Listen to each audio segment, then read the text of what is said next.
Hello, I'm Dr. Vanita Rattan. I'm a doctor but also a cosmetic formulator specifically for skin of color. So today's video is one that's close to my heart. It's one that's taken me a long time to make. I've gone through many clinical studies in order to put the information together for you. So today we're going to be talking about the pathology of type 4 African descent hair. We're going to go through what happens when you chemically treat hair, what to avoid when washing hair, and what to look for in your hair care products. So without further ado, let's dive right in.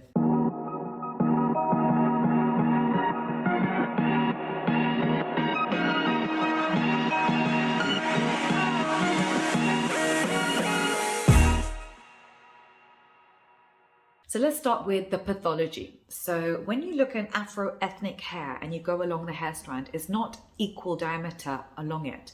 For every twist and turn, there is a change in diameter of the actual hair strand. So it becomes thinner where the twists are happening. And if you do a cross section of African descent hair, it's an ellipsoid shape rather than a cylindrical shape, which is what Caucasian hair has. Afro-ethnic hair also has a lower water content. So what does this mean in a practical setting? It means that the hair is more susceptible to breakage because of all the twists and turns and the change in diameter. So that's important to know. And number two, even though the scalp sebum production is high, curls make it hard for sebum to flow down to the ends. And that's partly what contributes to drier hair. And so combing helps, leave-in conditioners are almost essential, and so is oil.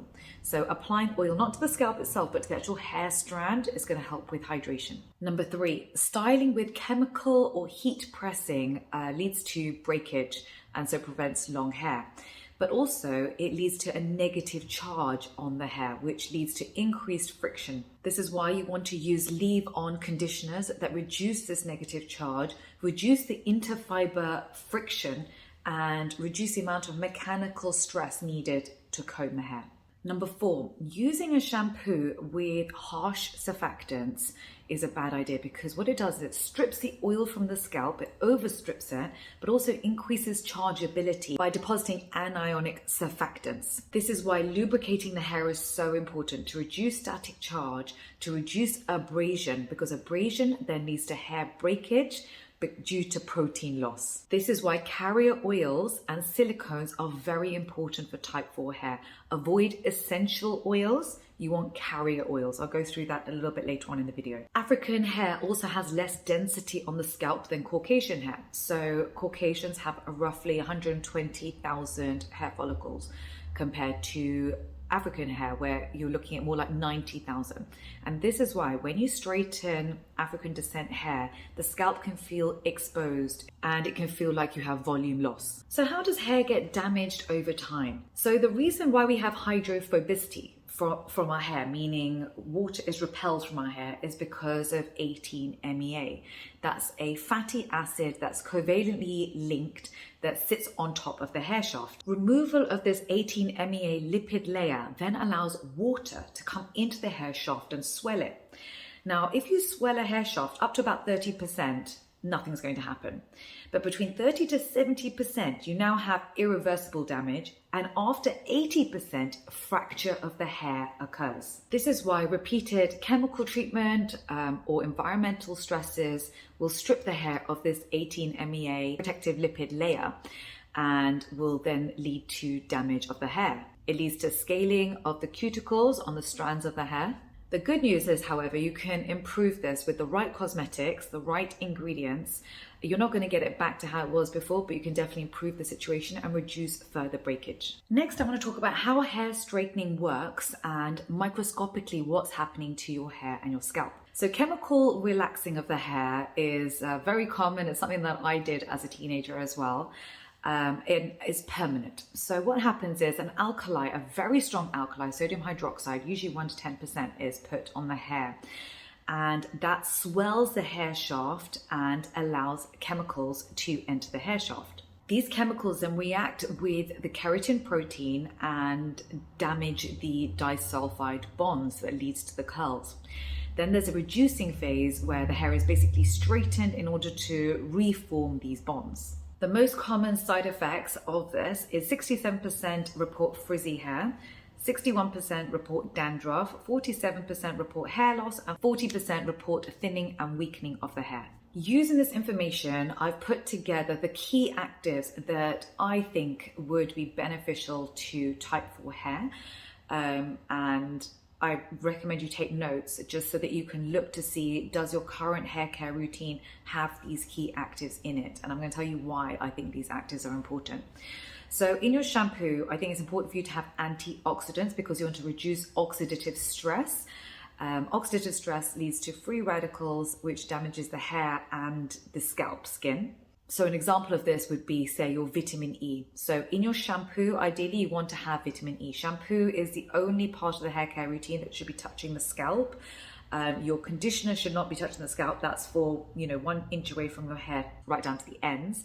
But you don't want conditioner on the scalp itself. The purpose of shampoo is to clean, so you want a surfactant, and the conditioner doesn't have surfactants in it. It's got a complete different purpose. So your shampoo should have your antioxidant in it. Ideally, you want niacinamide in your shampoo too. It's something that we don't discuss, but a healthy scalp equals healthy hair. If you have dandruff or you have an inflamed scalp, the hair grows brittle. So we want a healthy scalp, and niacinamide helps with that. We also want to have hydrolyzed protein in your shampoo. Hydrolyzed protein basically is protein at different molecular weights. You have small protein which goes into the hair shaft to help repair it. Then you have larger protein that sits on the outside and helps with the cuticles. So that's why you want hydrolyzed protein, so that you have all the different molecular weights to help the hair in different areas. Hydrolyzed protein can also increase the thickness of the hair strand by 10%, which is why I love it. And also you want to look for fragrance-free shampoos. The vast majority of them have perfume in it. So look at the back and you want to look for words like linalool, geraniol, perfume, fragrance. These are all limonene. These are all very common ingredients you're going to find at the bottom of the ingredients list of your shampoo. And the reason I don't like it is because 3 to 4% of the population get contact dermatitis from fragrance.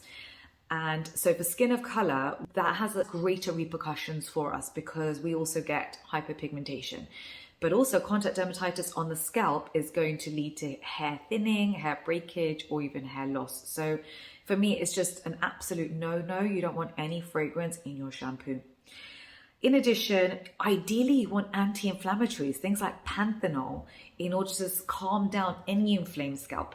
So what the purpose of your shampoo is to clean the scalp, but also to give you a healthy scalp.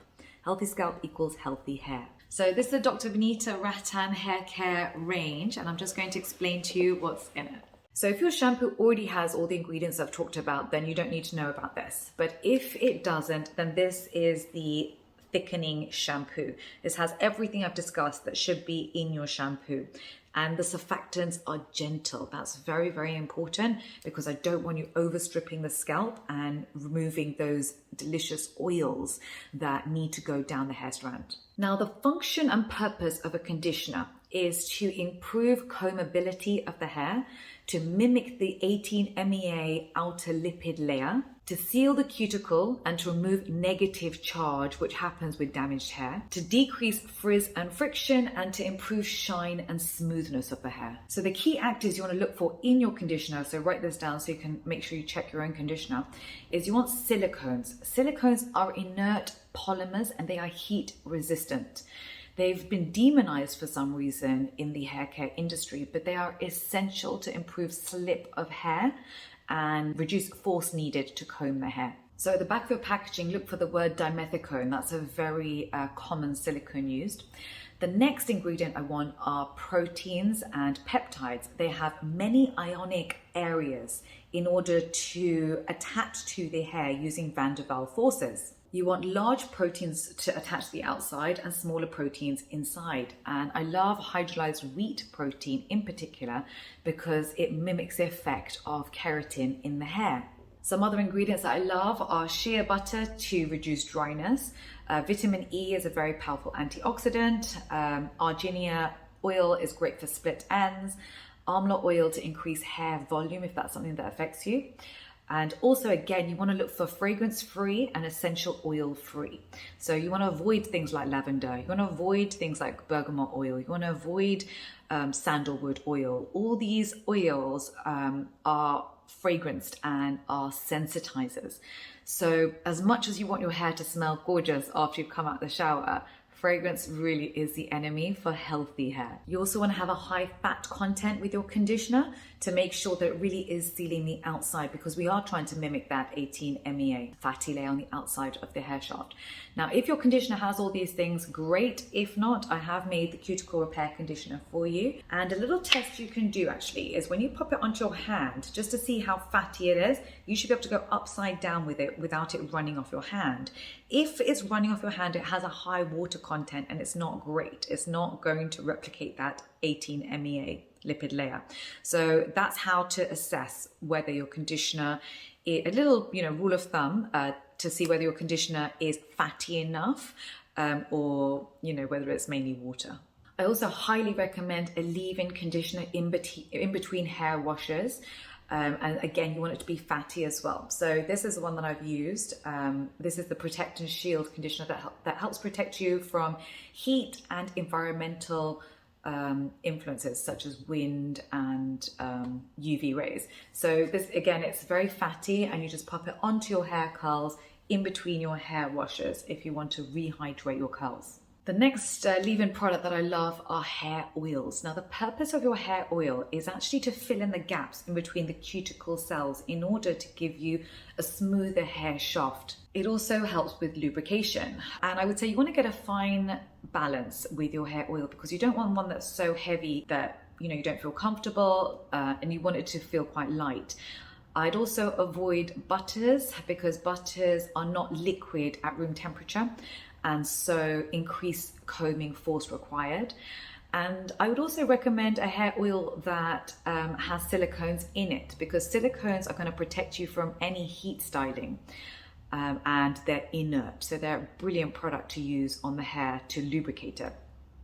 I'd also, of course, say avoid the essential oils that we've already discussed before. So avoid lavender oil, bergamot, there are many of them. Sandalwood is another very common one. The hair oils that I absolutely love that are carrier oils, not essential oils, are amla, coconut oil, argan oil, jojoba oil or jojoba oil, castor oil, and sweet almond oil. I also love antioxidants such as vitamin E, for example, in your hair oil.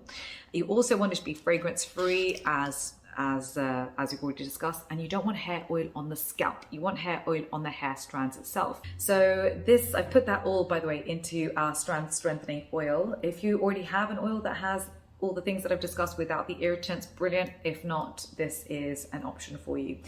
You just take 1 to 2 pumps, and I put it into my hair daily. So I start from the ends and I work my way up.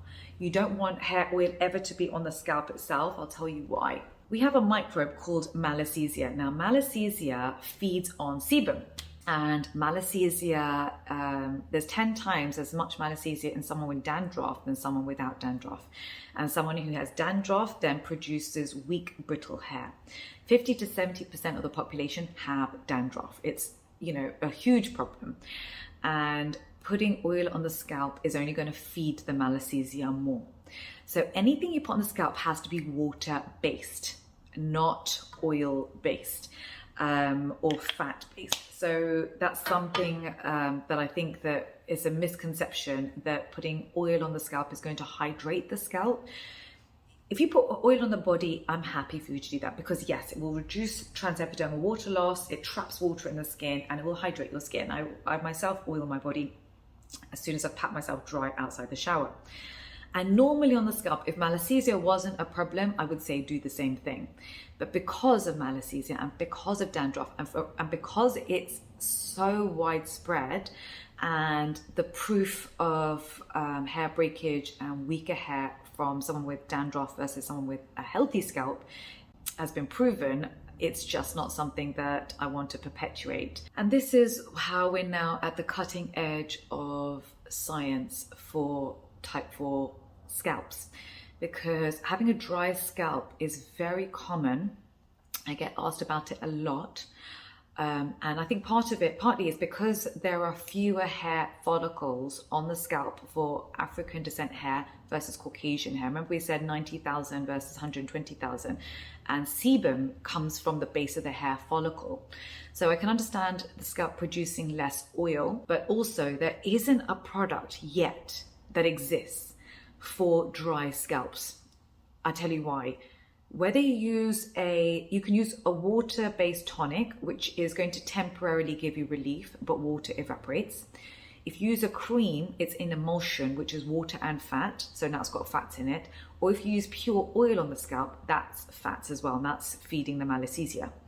If I had to create a product specifically for dry scalps, as a cosmetic formulator, it would have to have no water and no fat in it. It would probably have to be silicone based. I would want to put in anti-inflammatories into it to soothe the scalp. I would put humectants into the product in order to hold water in that top layer of skin of the scalp. This product doesn't exist. There's no category for it. No one's talking about it.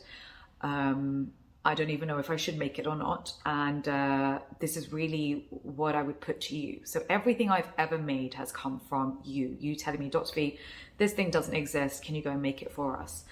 And for me, obviously, it takes a huge amount of resources. Anything I've ever made for you, really, it's quite a lot of work. And I'm only going to do it for you if you want me to do it. If you don't want me to do it, there's no point me doing it. So my question to you, my Skin and Color family, is would you like me to make a product that is for dry scalps, specifically really for type 4 hair? Yeah, and if not, that's fine too. I won't be offended, but just write down below yes or no. Okay, and I will do whatever you want. I'll tabulate it and I'll go according to what you want me to do. And don't worry about offending me. If you're like, Dr. V, we don't want it, leave us alone. I won't make it. So you just tell me what you want and I'm here to serve you. So the routine when it comes to washing your hair is, I would always recommend the sandwich method. So I would put conditioner on the hair strands first, because your hair strands aren't dirty. Dirt happens at the scalp. I would then put the shampoo into the scalp. So you want to really lather that into the scalp. And that's just to clean that area. You don't want to clean or overstrip your hair strands. So when you wash it out and that shampoo is dancing down your hair strands, you want to have already protected your hair strands with your conditioner.